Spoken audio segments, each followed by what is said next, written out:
તો રાજ્ય સરકારના રાહત સહાય પેકેજને કોંગ્રેસ ખેડૂતની આંખમાં ધૂળ નાખવા બરાબર ગણાવ્યું છે। કોંગ્રેસના પ્રદેશ પ્રમુખ અમિત ચાવડા અનુસાર સરકારને જો ખેડૂતની ચિંતા હોય તો સંપૂર્ણ દેવા માફ કરી દેવા જોઈએ। ગુજરાતમાં તાત્કાલિક પાક વીમા યોજના લાગુ કરવી જોઈએ। હકીકત શું છે કે ગુજરાતમાં સરકારી આંકડા મુજબ જોવા જઈએ તો 72 લાખ હેક્ટર જેટલું વાવેતર હતું અને કમોસમી વરસાદ થયો અને એના કારણે જે નુકસાન થયોનો અંદાજ છે એ પણ સરકારી આંકડા મુજબ જોઈએ તો 42 લાખ હેક્ટર જેટલા વાવેતરમાં નુકસાન થયું છે।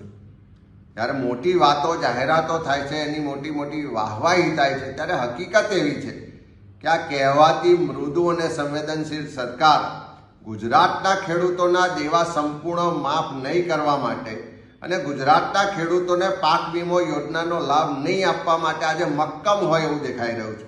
કારણ કે આખા ગુજરાતમાંથી એક જ અવાજ છે કે ખેડૂતો આર્થિક રીતે પાયમાલ થયા છે। દ્વારકામાં ખેડૂત આત્મહત્યા કરે છે, ઉનામાં ખેડૂત આત્મહત્યા કરે છે।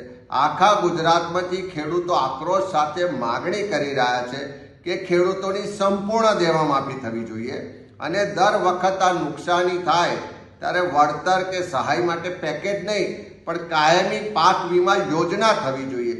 પણ આ બંને બાબતોએ આજે સરકારે કોઈ પણ જાતનો પગલાં નહીં લઈ અને એની ખેડૂત વિરોધી માનસિકતા દેખાડી છે।